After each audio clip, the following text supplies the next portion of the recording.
ஸ்டாலின் அனுமதியோடு தவேக ஆட்சியின் ராஜ்யசபா எம்பியாகும் திமுக தலைவர் யார் தெரியுமா? சற்று முன் பயங்கர திருப்பத்தில் தமிழக அரசியல்.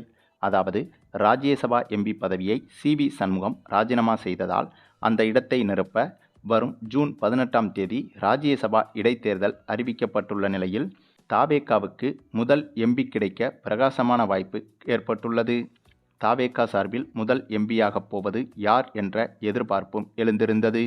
தமிழகத்தில் சி.வி. சண்முகம் ராஜ்யசபா உறுப்பினர் பதவியை ராஜினாமா செய்ததை அடுத்து அந்த இடம் காலியாகிவிட்டது.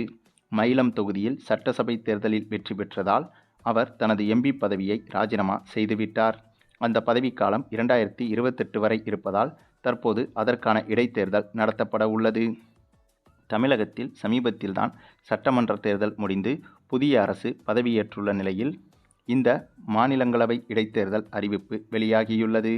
தற்போதைய சூழலில் தமிழ்நாட்டிலிருந்து ஆளும் கட்சியான தமிழக வெற்றிக் கழகம் மட்டுமே இந்த ராஜ்யசபா எம்பியை சுலபமாக தேர்ந்தெடுக்க முடியும். மாநிலங்களவை இடைத்தேர்தலில் பொதுமக்களுக்கு பதிலாக தற்போதைய சட்டமன்ற உறுப்பினர்கள் மட்டுமே வாக்களிக்க முடியும். நடந்து முடிந்த 2026 சட்டமன்ற தேர்தல் முடிவுகளின்படி தவேக 107 இடங்களும், திமுக 59 இடங்களும், அதிமுக 47 இடங்களும் பெற்றுள்ளது. ஆகவே இதில் பெரும்பான்மை இடங்கள் வைத்திருக்கும் கட்சிதான் ராஜ்யசபா எம்பியை தேர்ந்தெடுக்க முடியும். அப்படி பார்த்தால் தவேக கட்சிதான் ராஜ்யசபா எம்பியை தேர்ந்தெடுக்கப் போகிறது. அதுவும் ஒரே ஒரு இடத்திற்கு தேர்தல் நடக்கும்போது சட்டமன்றத்தில் எந்த கட்சிக்கு அல்லது எந்த கூட்டணிக்கு அதிகபட்ச எம்எல்ஏக்களின் ஆதரவு இருக்கிறதோ அவர்களது வேட்பாளர்கள் மட்டுமே வெற்றி பெற முடியும். தற்போது தவேகவுக்கு தனித்தே 107 எம்எல்ஏக்கள் உள்ளனர்.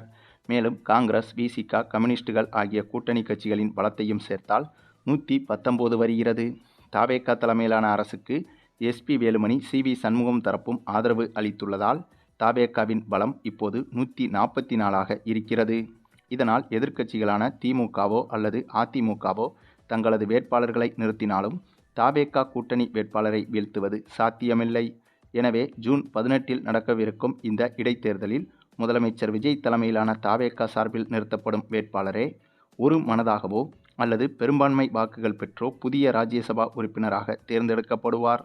தமிழக வெற்றிக் கழகம் சார்பில் யார் ராஜ்யசபா வேட்பாளராக முன்னிறுத்தப்படுவார் என்ற எதிர்பார்ப்பு எகிறியிருந்த நிலையில் ஓய்வு பெற்ற ஐ.பி.எஸ். அதிகாரி ரவி அல்லது விஜயின் அரசியல் ஆலோசகர் ஜான் ஆரோக்கியசாமி அல்லது விஜயின் நெருங்கிய நண்பரான ஜெகதீஷ் அல்லது தவேக செய்தி தொடர்பாளராக ஜோதிடர் ரிக்கிராதன் பண்டிட் வெற்றிவேல் உள்ளிட்ட பலரின் பெயர்கள் பரிசீலனையில் இருப்பதாக தகவல்கள் தெரிவிக்கின்றன. தவேக சார்பில் முதல் முறையாக எம்பியாகும் வாய்ப்பு யாருக்கு கிடைக்கும் என்பது குறித்து கடும் எதிர்பார்ப்பு நிலவுகிறது. தவேகவுக்கு எம்பியாகும் வாய்ப்பு 2028ஆம் ஆண்டுதான் கிடைத்திருக்கும். ஆனால் சி.வி. சண்முகத்தின் ராஜினாமா காரணமாக விரைவாகவே எம்பியாகும் வாய்ப்பும் தவேகவுக்கு கனிந்துள்ளது என்பதும் குறிப்பிடத்தக்கது. அதே சமயம் இதில் இன்னொரு தகவல்களாக தவேகவின் ராஜ்யசபா எம்பியாக திமுகவை சேர்ந்த முக்கிய நபர் ஒருவர் அந்த பதவிக்கு செல்ல இருப்பதாக தெரிகிறது. அதாவது திமுகவின் முக்கிய தலைவர்களில் ஒருவரான திருச்சி சிவாவை தவேகவின் ராஜ்யசபா எம்பியாக மாற்றுவதற்கும் வாய்ப்புகள் இருக்கிறது என்றும், அதற்கு காரணம் என்னதான் திமுகவை எதிர்த்து தவேக அரசியல் செய்தாலும் திமுகவுடன் ஒரு சுமூகமான போக்கை கையாள வேண்டும் என்று விஜய் நினைத்திருப்பதாகவும், அதேபோல அனுபவம் வாய்ந்த திமுகவின் அரசியல் அனுபவம் என்பது கத்துக்குட்டி கட்சியான விஜய் கட்சிக்கு உதவ வேண்டும் என்ற அந்த ஒரு நோக்கத்திலேயே திமுக நிர்வாகிகளில் முக்கியமான ஒருவரான திருச்சி சிவாவையோ அல்லது வேறு ஒருவரையோ ஸ்டாலினின் அனுமதியோடு ராஜ்யசபா எம்பியாக மாற்றுவதற்கும் வாய்ப்புகள் இருப்பதாக கூறப்படுகிறது.